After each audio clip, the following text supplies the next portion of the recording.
What's going on, everybody? Mortem here, this time bringing you something a little bit different, as the title would have told you, that being a mod review for a paid creation for Skyrim known as Sigil of the Fallen. Now, if you watch the channel regularly, you may well remember a video I made like a month or two back talking about how, after having visited Bethesda Game Studios in March, I had the opportunity to meet with a few mod creators, in particular Kinggath Creations, who made this mod. And while I am not particularly interested in reviewing free mods that people work on in their free time, Kinggath Creations is in fact a company making these paid mods, and a company selling a product is obviously a bit of a different situation overall. That said, I do still need to inform you that I'm able to bring you this review so quickly after this mod's official release because I was given early access to it by Kinggath themselves in basically the same way you would see a review key for literally any other game title, but this time just happening to be a mod, of course. Now, if you're unaware of who Kinggath Creations is, you may have actually seen some of their work previously via things like Sim Settlements for Fallout, or like Hell's Gate or Watchtower for Starfield as an example. Now, this latest creation, Sigil of the Fallen, is of course for Skyrim, and in total I would say it's probably going to be 10-ish hours of content.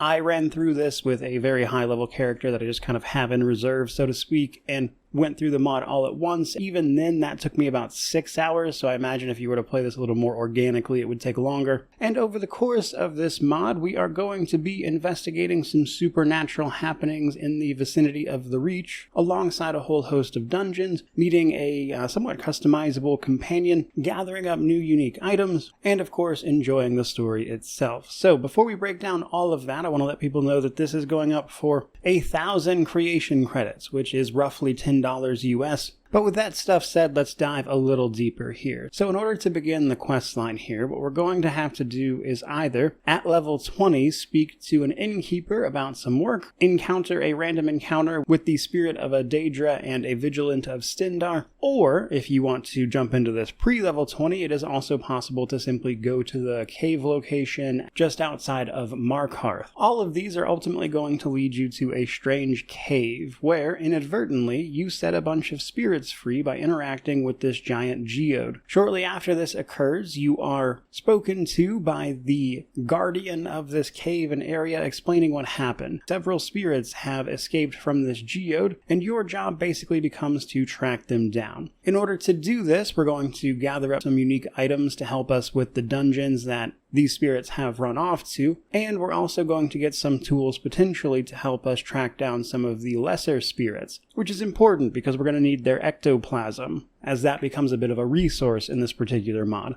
Now, as the story goes, every time you gather one of the primary spirits, you can infuse them, let's say, with ectoplasm for upgrades, but this is also going to allow you to dive into their memories and understand who they were as a character. Doing that will actually upgrade the associated item with that spirit and make it better, and we'll talk about those in a moment. But the really interesting thing is that outside of those main spirits you're tracking down, the game also introduces haunting mechanics to items throughout the game. Basically, items, chests, things like that can have this blue sort of spirit glow to them, and interacting with them at that point will spawn a spirit that will attack you. Fighting these ghosts, as well as the ones you'll encounter via the mod, are a great way to gather the ectoplasm you're going to need. And if that wasn't enough, we are given a spirit companion to help us in tracking all of these spirits down. Doing some side quests for this spirit is going to give you access to things like a seance spell, which is a method by which you can kill spirits for even more ectoplasm, which will give you those upgrades I mentioned, because after you trap and encounter the primary spirits you're after, you can turn your spirit companion into that spirit you just captured, basically the mage, warrior, or thief personification. By getting ectoplasm and pumping up the upgrades for that individual spirit, you make that companion stronger, but also provide extra effects to the items that you have been gathering up, making them stronger and more useful overall. So, as you can hopefully see, there's a fair bit of progression and story involved there. But before we talk a little more specifically about some of those things, I will say that overall I enjoyed the story. They obviously made an effort to make each of the individual spirits more than just a generic NPC you happen to be tracking down, and you can kind of get involved with them individually and figure out why they were trapped in this giant geode to begin with,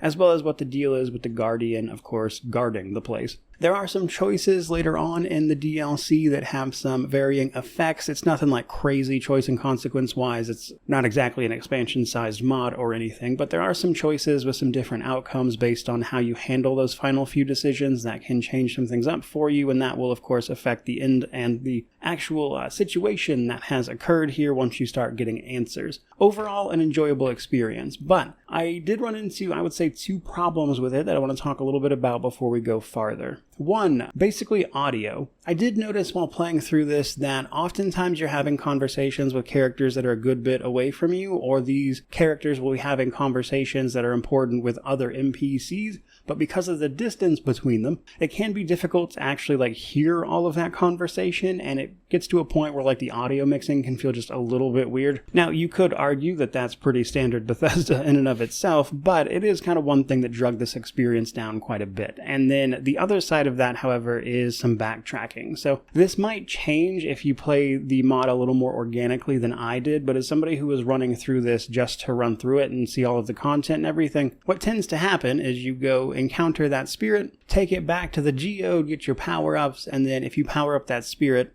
you'll get some of its memories, which gives you a quest, and completing that quest gives you the upgrades to the items. But that quest almost invariably sends you right back to the dungeon you will have just been at, and it can feel a little, let's say, flow-breaking to do that in order. I can see why they chose to do that, but again, going back to a dungeon I just left to go do another quest there is slightly annoying when it's already finished. There are thankfully sort of backdoor shortcuts back into these dungeons, so you don't have to run all the way through it again, but it's just an area where I think the flow of the entire thing could have been a bit better. Moving on a little bit, let's talk about these items and these spirits a little bit. So, in order to track down these spirits and get through their respective dungeons, you first have to gain an item that is associated with them. A staff, a shield, and a cudgel. Each one of these has unique effects, and in fact, you can combine them to produce different effects. The dungeon associated with each spirit leans into the mechanic of this item as a bit of a traversal method. So for instance, the shield is going to let you put out a little force wave when you shield slam with it. This lets you break through certain walls and interactables. The staff allows you to blow up certain rock formations to get things moving, and the cudgel allows you to either shoot a projectile in the sort of vein of the Bloodskull blade with a backwards power attack, or if you forward power attack with it, it will actually teleport you to an enemy, let you hit them, and then teleport you back to where you were. And the sneak attack modifiers do apply to that teleport, which I thought was interesting. But each of those individual mechanics are important to get through those dungeons, and then if you mix and match these, you can produce extra effects. For instance, one of the things the staff does is summon these motes around you that the staff will then command and direct, and they explode on contact. But if you combine those motes with the cudgel, you can get them to explode on the target you just hit with the cudgel. And then, as mentioned, each spirit has some quests for you that will upgrade these items and enhance them even further to make them more useful, and that little mechanic was genuinely my favorite part of this mod. I really enjoyed messing around with those and seeing what was possible. And while individually they're okay, maybe not the most exciting things in the world, being able to mix and match and combine them that way was a lot of fun. Now, I also mentioned that companion. So once you have captured each of the primary spirits and brought them back to the geode, you can then have your spirit companion turn into a version of that spirit, basically gaining their powers and stuff. And then you can upgrade via ectoplasm the abilities that that companion has, making them very strong towards the end of it, provided you gather up enough ectoplasm to make them useful. This effectively gives you 4 companions in one because you've got the base form, alongside the 3 extra forms with different ways of fighting and upgrades, etc. This spirit companion also has its own little story and a couple of quests for you to do. This is how you can get access to an extra item like a flask that will heal you completely, health, magicka, and stamina at the cost of ectoplasm, or even a ring that will provide you a permanent muffle effect if you didn't have muffle already.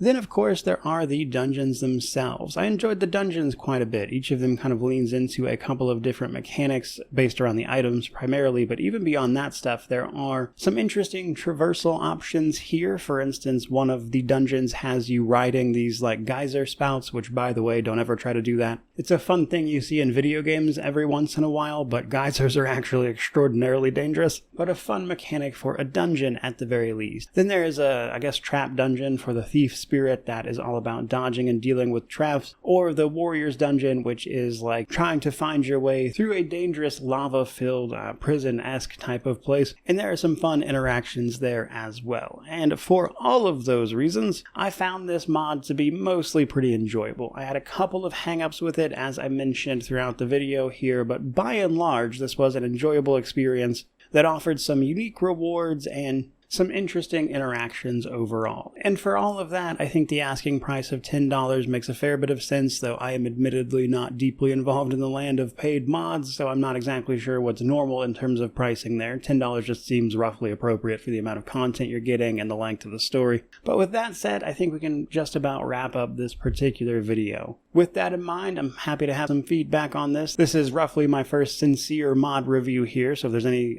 sort of mod-related information you would like to know, outside of the fact that this is going to be available on PC and Xbox, I suppose, do let me know what you would hope to gain from these type of videos, and that would actually be useful for me going forward if I choose to do more of them. And so to that end, by all means, like, comment, subscribe, all that YouTube jazz, but regardless of any of that, truly, just thank you so much for watching. I really do appreciate it. May you wander in wisdom and have an amazing day.